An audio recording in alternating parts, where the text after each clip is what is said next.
Bon Jovi album was originally called Wanted Dead or Alive. So they all came into my studio. They grew beards. They came in one at a time. They had the hats on, like they were in Billy the Kid movie. I pieced it together to make a Wanted poster, and that was Mhm. supposed to be the cover. Then they said they didn't want him to be scruffy, so then I went to Vancouver. We shot it out in Vancouver in a warehouse that kind of looked like an old abandoned kind of hideaway, and they were clean shaven and a little bit more rock and roll clothes.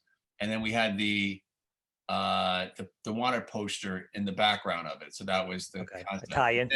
Yeah, so that was Wanted, and then they decided to change the name, inspired by the Number Five Club in Vancouver, and it was a strip club, and girls used to go in this plexiglass cage and wet them down, and we would all have drinks and be drooling all over them, and of course, so we would. That's where that album cover came from.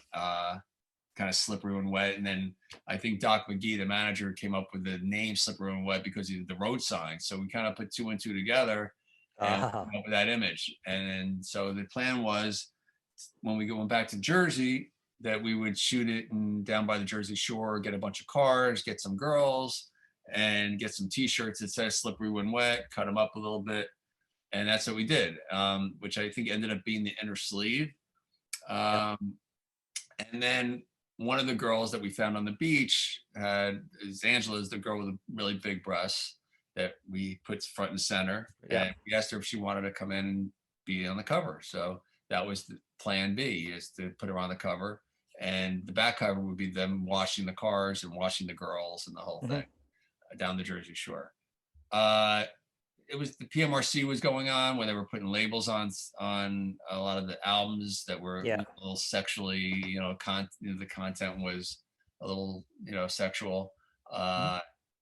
and they didn't want to take any chances. And Walmart and some of the big chains pulling that record, and so then we had to come up with something else. And then in the final hour, John came over to my studio. He said, "Mark, I'm coming over. I have an idea. Just have a black plastic bag and a spray bottle to wet it down." And I just set it up. He came over. I sprayed the water bottle, and he wrote "Slippery When Wet." And he said, "That's it." I said, "Do you want to see the Polaroids or anything?" He goes, "No, just take a picture and send it to the record company."